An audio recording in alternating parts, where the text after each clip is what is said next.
Dok, silakan dok.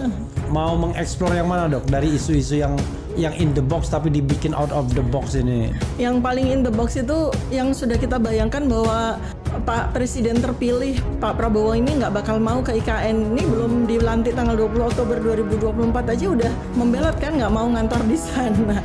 Menteri Pertahanan Republik Indonesia sekaligus Presiden terpilih Prabowo Subianto menegaskan bahwa pemerintahannya akan melanjutkan proyek Ibu Kota Nusantara atau IKN. Pasti kita selesaikan, dan ya walaupun memang rencana garis besarnya kalau tidak salah belasan tahun ya, kalau saya optimis ya dalam 5 tahun saya kira sudah berfungsi dengan sangat baik. Kabar burungnya dari Tempo itu dia punya bocor halus ya. Bocor halus katanya dia akan perintahkan Wakil Presiden Gibran untuk berkantor di IKN. Dia happy di Jakarta. Iya. Terima kasih atas jerih payah dan prestasi yang sudah dicapai. Saya sebagai anak bangsa melihat saya juga cukup bangga. Ini juga membuat saya ingin cepat beroperasi di sini, Pak.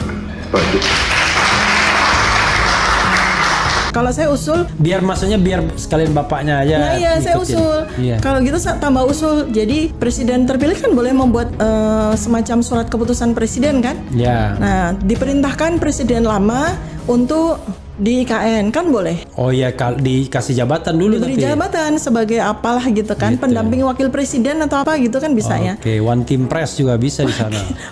Pendamping wakil presiden gitu. Di kantor di IKN kan bukannya itu cita-citanya. Pak Jokowi yang susah-susah yang menikmati pertama saya, ya itulah takdir Pak, begitu.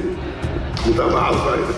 Ini kalau saya bicara tentang IKN kan sebenarnya dari awal sekali ketika pertama kali presiden yang bakal mau lengser ini mengemukakan idenya tentang IKN itu saya terkejut sekali gitu ya, karena sejauh pengetahuan saya atau sependek pengetahuan saya sebetulnya pemindahan ibu kota itu suatu peristiwa yang sangat besar. Kalau saya bukan ahli teknik ya, tapi saya lihat potensinya, saya yakin 5-6 tahun akan bagus, akan selesai.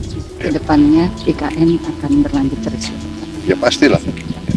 Ya, udara sejuk, udara bersih sesuai yang kita impikan, bahwa kita ingin sebuah ibu kota yang green, baik energinya, baik kendaraan listriknya, baik lingkungannya, udaranya, semuanya. Kira bagus.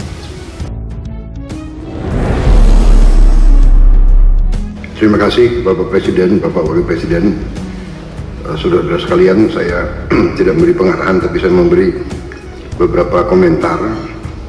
Yang pertama tentang IKN, saya kira supaya jelas, dan tadi sudah saya tegaskan beberapa kali bahwa IKN ini akan kita tuntaskan, akan kita selesaikan dengan baik, karena memang sangat dibutuhkan. Tadi Bapak Presiden menyampaikan soal pemerataan dan keinginan kita untuk juga meringankan daya dukung Pulau Jawa terhadap konsentrasi populasi dan konsentrasi kegiatan. Komentar saya tentunya kepada otorita. Pertama, terima kasih atas jerih payah dan prestasi yang sudah dicapai. Saya sebagai anak bangsa melihat saya juga cukup bangga. Nuansa budaya bangsa kita sangat kuat, dan ini juga membesarkan hati kita semua. Ini juga membuat saya ingin cepat beroperasi di sini, Pak.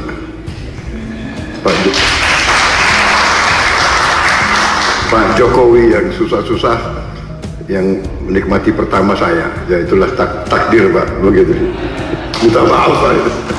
Tapi ini kebanggaan Pak, jadi saya bertekad juga untuk tegaskan di sini bahwa kita akan lanjutkan, kalau bisa kita percepat. Dan saya di sini khususnya juga terima kasih dukungan Pak Presiden Jokowi dan semua rekan-rekan Menteri, Menko, sekali lagi Menteri Keuangan, Menko Perekonomian yang terus membantu saya menyiapkan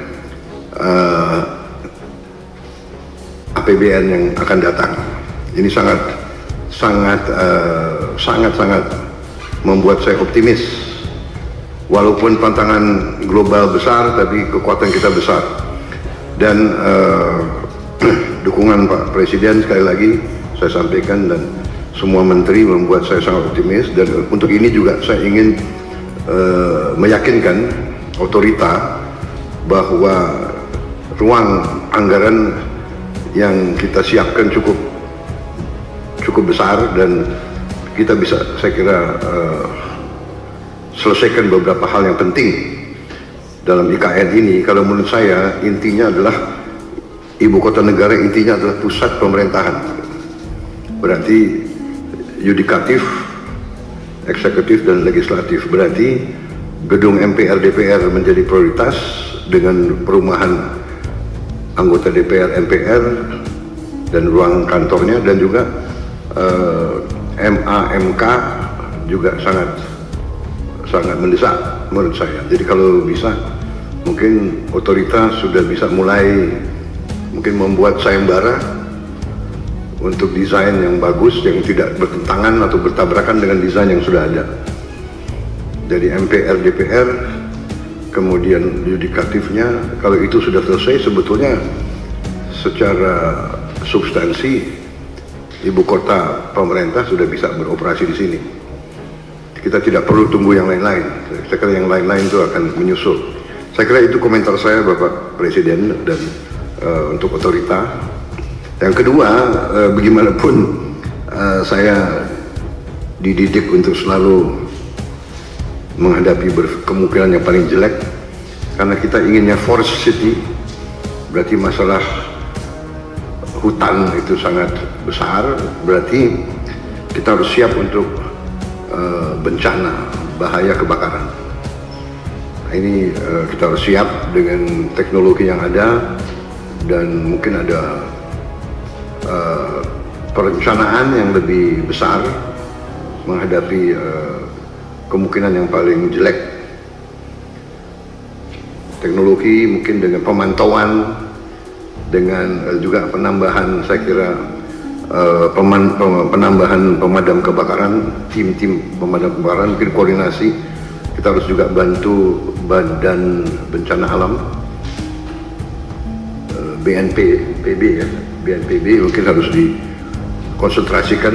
Tidak boleh ada sedikit peluang untuk mengancam ibu kota negara, karena kita desainnya forest city, berarti forestnya masuk ke city. Kita harus, dan untuk itu saya sangat terima kasih ada penambahan embung-embung yang demikian besar. Saya kira itu, Bapak Presiden, komentar dari saya. Saya optimis selesainya pusat pemerintahan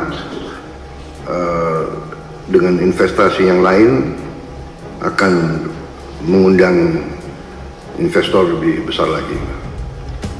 Demikian, terima kasih. Assalamualaikum warahmatullahi wabarakatuh. Kembali lagi bersama saya di channel Gosip Politik. Ya, itu tadi situasi terkini ya di IKN. Itu tadi konferensi pers Pak Jokowi dan Pak Prabowo ya, yang menyatakan bahwa IKN akan terus digarap walau sudah berganti kepemimpinan. Dan bagaimana pendapat saudara? Silakan tulis di kolom komentar.